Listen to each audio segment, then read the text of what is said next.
ከጡረተኞች ጋር በተያያዘ መንግስት አስደሳች ውሳኔ ማሳለፉን የደረሰን መረጃ ያመለክታል። ይህንን ውሳኔ በባንኮች በኩል በአስቸኳይ እንዲፈጸም መመሪያ እንደተላለፈላቸው ለማወቅ ችለናል። በሌላ በኩል ደግሞ በርካታ የገቢዎች አመራሮች ላይ ከባድ እርምጃ መወሰዱን መንግስት ይፋ አድርገዋል። ከዚሁ ጋር በተያያዘ የግብር ከፋዮችን የባንክ አካውንት የመዝጋት ስልጣን መገደቡም ነው የታወቀው። ሰላም ቤተሰቦቻችን፣ መረጃዎቹን የት ሀገርና የት ከተማ ሆናችሁ እየተከታተላችሁ እንደምትገኙ በሐሳብ መስጫው ላይ ጻፉልን። አሁን ዝርዝር መረጃዎቹን አንድ በአንድ ወደ እናንተ እናደርሳለን። እስከ መጨረሻው አብራችሁን ቆዩ።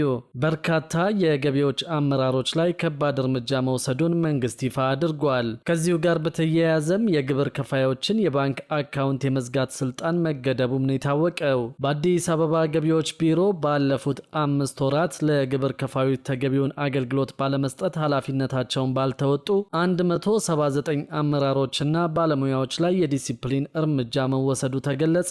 የቢሮ ሞደርናይዜሽን ዘርፍ በበጀት ዓመቱ 5 ወራት ውስጥ በ179 ሰራተኞች ላይ የዲሲፕሊን እርምጃ መውሰዱን ገልጿል። በቢሮ የሞደርናይዜሽን ዘርፍ ምክትል ቢሮ ኃላፊ አቶ መሐመድ አብዱራህማን እንደገለጹት በእቅድ አፈጻጸም ውይይቱ በበጀት ዓመቱ የተሰሩ ስራዎች፣ ያጋጠሙ ችግሮችና የተወሰዱ መፍትሄዎች እንዲሁም የቀጣይ የትኩረት አቅጣጫ መቀመጡ ታውቋል። አያይዘውም ከዋና መስሪያ ቤት አንስቶ በሁሉም ቅርንጫፎችና ወረዳዊ ጽህፈት ቤቶች ከሌብነትና ብልሹ አሰራር፣ ከአገልግሎት አሰጣጥ፣ ከስነ ምግባር አኳያ ክትትልና ድጋፍ በሰርቪላንስ ካሜራ፣ በምስለ ተገልጋይና በእቅድ አፈጻጸም ዙሪያ ተደርጓልን ብለዋል። በዚህም ኃላፊነታቸውን በአግባቡ ተወጠው ባልተገኙ 20 አመራሮችና 159 ፈጻሚዎች ላይ የዲሲፕሊን እርምጃ መወሰዱን ገልጸዋል። አክለውም በቀጣይ የክትትልና ድጋፍ ስራው የሚቀጥል መሆኑን ጠቁመው በአገልግሎት አሰጣጥ፣ በሃርሞናይዜሽን፣ በቲን ቁጥር አሰጣጥ፣ በኢፋይልና ኢፔመንት፣ በመዝጊያ ክሊራንስ እንዲሁም በመማክርት ጉባኤ ውይይት የተጠናከረ ስራዎችን በመስራት ተጨባጭ ለውጥ ማምጣት እንደሚገባ አሳስበዋል። የቢሮው ጽህፈት ቤት ኃላፊ አቶ አዳነ ሱሌ በበኩላቸው የሚሰጡ አገልግሎቶችን የጥራት ደረጃ በማሳደግ ገቢን በፍትሃዊነት መሰብሰብ ይገባል ብለዋል። አያይዘውም የከተማዋን የትኩረት ነጥቦችን የጋራ እውቀት በማድረግ አገልግሎት ጠያቂውም ካለምንም እንግልት አገልግሎት የሚያገኝበትን ምቹ ሁኔታዎችን መፍጠር በየደረጃው ያለ አመራር ኃላፊነት መሆኑን አስገንዝበዋል። ከዚሁ ጋር በተያያዘ የግብር ከፋዮችን የባንክ አካውንት የመዝጋት ስልጣን መገደቡንም የአዲስ አበባ ገቢዎች ቢሮ አስታውቀዋል። የአዲስ አበባ ገቢዎች ቢሮ የቅርንጫፍ ጽህፈት ቤቶች ያለምንም የላቀ አመራር ፈቃድ የግብር ከፋዮችን የባንክ ሂሳብ አካውንት እንዳይዘጉ አዲስ መመሪያ ማውጣቱን አስታወቀ።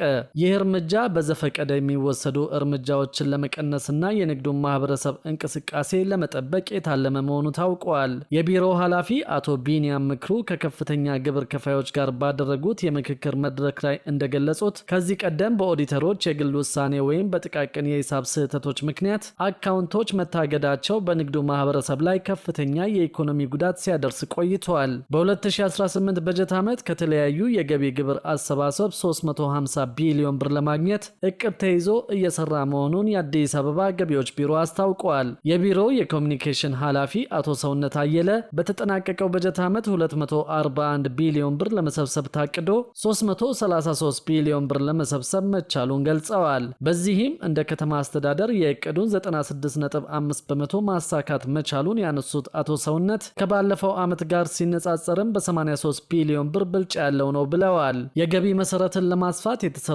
የተለያዩ ስራዎች መኖራቸውን የጠቀሱ ሲሆን በዚህም ወደ 14 የሚደርሱ አዳዲስ የገቢ ርዕሶችን በመለየት ወደ ስራ እንደገቡ ተናግረዋል። የዘንድሮ የገቢ አሰባሰብ ሐምሌ 1 እንደጀመረ ያስታወቁት ኃላፊው ከሐምሌ 1 እስከ 30 የደረጃ ሐመርዋ ግብር ከፋዮች እንዲሁም ከነሐሴ 1 እስከ ጳጉሜ 5 የደረጃ ለግብር ከፋዮች ክፍያቸውን ፈጽመው ማጠናቀቃቸውን አስታውቀዋል። በሌላ በኩል ደግሞ ከጡረተኞች ጋር በተያያዘ መንግስት አስደሳች ውሳኔ ማሳለፉን የደረሰን መረጃ ያመለክታል። ይህንን ውሳኔ በባንኮች በኩል በአስቸኳይ እንዲፈጸም መመሪያ እንደተላለፈላቸውም ለማወቅ ችለናል። በዚህም መሰረት ባንኮች ከጡረታ መዋጮ የአገልግሎት ክፍያ በሚል መቁረጥ አይችሉም ሲል መንግስት ነው ያሳወቀው። አንዳንድ ባንኮች የጡረታ ክፍያ ለተጠቃሚዎች ሲከፍሉ የአገልግሎት ክፍያ በሚል እንደሚቆርጡ ተነግሯል። የአገልግሎት ክፍያውን እየቆረጡ ያሉት ብሔራዊ ባንክ መመሪያ አውጥቷል በሚል እንደሆነ ነው የተጠቀሰው። በ2014 የወጣው የጡረታ አዋጅ ግን ከጡረታ መዋጮ ገንዘብ ላይ ቀንሶ ለአገልግሎት ክፍያ ለገንዘብ ማስተላለፊያ እያሉ መጠቀም እንደማይቻል ይደነግጋል ተብሏል። ብሔራዊ ባንክ አወጣው የተባለው መመሪያ ከአዋጁ በላይ ሊሆን ስለማይችል ግን ተግባሩ ሊቆም ይገባል ሲሉ የአስተዳደሩ የሕግ ጉዳዮች ዳይሬክተር አቶ ግርማ ሲሳይ አሳስበዋል። የግል ድርጅት ሰራተኞች ማህበራዊ ዋስትና አስተዳደር በጡረታ አዋጅ ዙሪያ ከሚመለከታቸው አካላት ጋር ውይይት አካሂደዋል። ከዚሁ ጎን ለጎን ደግሞ ከበርካታ ባንኮች ከፍተኛ ብድር የሚወስዱ ተበዳሪዎችን መቆጣጠር መጀመሩን ሰምተናል። ከበርካታ ባንኮች ብድር የሚወስዱ ተበዳሪዎችን መቆጣጠርና የብድር ክምችትን ማስተካከል የሚችለውን የባንክ ሕግን ተከትሎ የመቆጣጠር ስራ እየተሰራ መሆኑን አውቀናል። ጥቂት ተበዳሪዎች ከበርካታ ባንኮች ተደጋጋሚ ብድሮችን የሚወስዱ እንደሆነ በተለያዩ ጊዜያት የኢትዮጵያ ብሔራዊ ባንክ ኃላፊዎች ሲገልጹ መቆየታቸው ይታወሳል። ከባንኩ የሚወጡ ሪፖርቶችም ይህንን የሚያሳዩ ሲሆን ብሔራዊ ባንክ አሁን እየከለሳቸው ባሉት ሕጎች አማካኝነት ይህንን ድርጊት ለማስቆም እያሰበ እንደሆነ ለማረጋገጥ ችለናል። ስማቸው እንዳይጠቀስ የፈለጉ አንድ የብሔራዊ ባንክ የስራ ኃላፊ እንደገለጹት ከሆነ ተበዳሪዎች ከሁሉም ባንኮች ጋር በአንድ ጊዜ እየሰሩ የሚያንቀሳቅሱት የንግድ ስራ ቢበላሽ ብድር የሰጧቸውን ሁሉንም ባንኮች በአንድ ጊዜ ችግር ውስጥ ሲከቱ በተደጋጋሚ ጊዜ መታየቱን ገልጸዋል። በሁሉም ባንኮች በሚባል ደረጃ ከፍተኛ ተበዳሪ የሆኑ አንድ አይነት ሆነው እናገኛቸዋለን ያሉት ኃላፊው ይህን አይነቱን የክምችት ችግር ከመቆጣጠር አንጻርም ከዚህ ቀደም ብሔራዊ ባንክ ያልሰራበት ዘርፍ እንደሆነ ተናግረዋል። አሁን የባንኮችን ሀብት እየተጠቀሙበት ያሉት በጣት የሚቆጠሩ ሰዎችና ድርጅቶች መሆናቸውም ተገልጿል። የባንክ አገልግሎቶችና የፋይናንስ ዘርፉ በተወሰኑ ዘርፎች አካባቢዎችና በጥቂት ተበዳሪዎች ላይ ብቻ በከፍተኛ መጠን ተከማችቶ የሚገኝ መሆኑን ጥናት በማድረግ እንደተደረሰበትና ውጤቱም ድንጋጤ መፍጠሩን የብሔራዊ ባንክ ከዚህ ቀደም መግለጹ ይታወሳል። የሀገሪቱ ፋይናንስ በተወሰነ ዘርፍ ተከማችቶ ይገኛል፣ ዘርፉ በተወሰነ አካባቢ መከማቸቱ በእጅጉ የሚያስገርም ነው ሲል ባንኩ ገልጾ ለምን በተወሰኑ አካባቢዎች ላይ ትኩረት እንዳደረገ ስናይ አስደንግጦናል ማለቱም ይታወሳል። አሁን ባለው አሰራር ግለሰቦች የባንክ አክሲዮን ሲገዙ የአክሲዮን መጠናቸው በአንድ ባንክ ውስጥ ከ5 በመቶ እንዳይበልጥ በሕግ የተገደዱ ሲሆን ያላቸውን የአክሲዮን መጠን ከ2 እስከ 5 በመቶ ከሆነ ደግሞ ከፍተኛ ባለ አክሲዮን ተብለው እንደሚመደቡ ታውቋል። በስራ ላይ ያለው ሕግ አንድ ባንክ ላይ ከፍተኛ ባለ አክሲዮን ተብሎ የተመደበን አካል በሌላ ባንክ ላይ አክሲዮን የመግዛት እድል እንዳይኖረው የሚያደርግ በመሆኑ ይህም ሕግ የባንክ ባለቤትነት በጥቂት አካላት ላይ ብቻ እንዳይወድቅ የሚያደርግ መሆኑ ተጠቁሟል። በብድር አወሳሰድ ላይም ተመሳሳይ ነገር እንዲደረግና ጥቂት አካላት የባንክ ብድርን እየወሰዱ ያለበትን አሰራር ለማስቀረት ቁጥጥሩ ተጠናክሮ እንደሚቀጥል የታወቀው። በሌላ በኩል ደግሞ የቤት ባለቤት ለመሆን ገንዘብ እየቆጠቡ የሚገኙ ዜጎችን ቅድሚያ ታሳቢ ለማድረግ መታቀዱን መንግስት አስታውቀዋል። ለዚህ እንዲረዳም በመዲናዋ የመኖሪያ ቤት እጥረትን ለመቅረፍ በ18 ሳይቶች ላይ ግንባታ እየተካሄደ መሆኑን የደረሰ መረጃ ያመለክታል። በመዲናዋ የመኖሪያ ቤት እጥረትን ለመቅረፍ በ18 ሳይቶች የግንባታ ስራ መጀመሩን የአዲስ አበባ ከተማ ቤቶች ልማትና አስተዳደር ቢሮ ምክትል ኃላፊ ኢንጂነር መኮንን ሚጀና ገልጸዋል። የግንባታ ስራውንም የአዲስ አበባ ከተማ ቤቶች ልማትና አስተዳደር ቢሮና የቤቶች ልማት ኮርፖሬሽን በጋራ በመሆን በይፋ ማስጀመራቸውን ኢንጂነር መኮንን ሚጀና ተናግረዋል። ሳይቶቹ ባለፉት 6 ወራት ግንባታ መጀመራቸውን የገለጹት ምክትል ቢሮ ኃላፊው አሁን ላይ አፈጻጸማቸው ባልተለመደ ሁኔታ ባለ 9 ወለል ላይ የደረሱ ግንባታዎች መኖራቸውን ገልጸዋል። ከዚህ በፊት ከ6 እስከ 8 ዓመታት ይፈጁ የነበሩ ግንባታዎች አሁን በ6 ወራት ውስጥ እስከ 9 ወለል መገንባት መቻሉን ጠቅሰዋል። የተቋራጭ የአማካሪ የቢሮና የኮርፖሬሽኑ ባለሙያዎች ሳይት ላይ ተገኝተው የስራ ባህልን በቀየረ ሁኔታ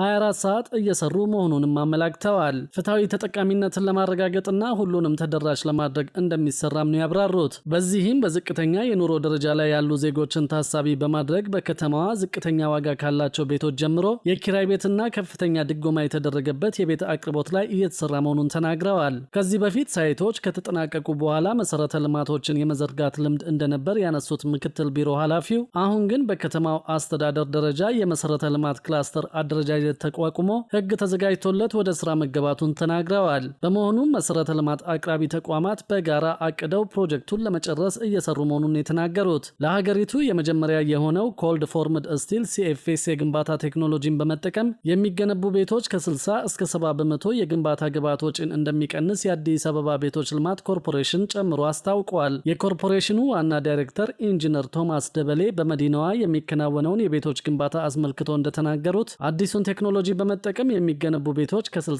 እስከ 70 በመቶ የግንባታ ወጪን እንደሚቀንስ ተናግረዋል። በመዲናዋ የቤት ልማት ፕሮግራም ረዥም ዕድሜ ቢኖረውም በመፍጠርና መፍጠን ባለመመራቱ ምክንያት ከተማ አስተዳደሩ ለበርካታ ዕዳ ተዳርጎ እንደነበር አይዘነጋም ሲሉ ዋና ዳይሬክተሩ ገልጸዋል። ከተማ አስተዳደሩ ይህንን ታሪክ ለመቀየርና አሻሽሎ ለመስራት የስራ የስራ ባህልን ማሻሻልና ማሳደግ እንዲሁም ደግሞ አዳዲስ የቤት ልማት ቴክኖሎጂዎችን ወደ ሀገር ቤት በማስገባት ላይ እንደሚገኝም ታውቋል። ለዚህም ከተያዘው ዓመት ጀምሮ በመዲናዋ 100,000 ቤቶችን ለመገንባት ታቅዶ ዘርፈ ብዙ እንቅስቃሴዎች እየተደረጉ እንደሚገኝ ዋና ዳይሬክተሩ ገልጸዋል። በዚህ የቤት ልማት ፕሮጀክት ቀደም ሲል የቤት ባለቤት ለመሆን ገንዘብ ሲቆጥቡ የነበሩ ዜጎችን ቅድሚያ ታሳቢ ለማድረግ መታቀዱም ነው የታወቀው። 100,000 ቤቶችን ለመገንባት ሲታሰብ 50,000ውን በመንግስትና በግለሰቦች አጋርነት እንዲሁም ቀሪውን 50,000 በመንግስት አቅም ለመገንባት አስፈላጊ የሚባሉ የቴክኖሎጂ ስራዎች መሰራታቸው ታውቋል። የዲዛይንና የፋይናንስ ስራዎችን በራስ አቅምና ሌሎች አማራጮችን በመጠቀም ግንባታውን ለማከናወን ዝግጅት መደረጉን አመላክተዋል። በተጨማሪም መፍጠንና መፍጠርን ታሳቢ ያደረገ የከተማ ልማት እንቅስቃሴን ከግብ ለማድረስ ግንባታውን በቴክኖሎጂ የማገዝ ስራ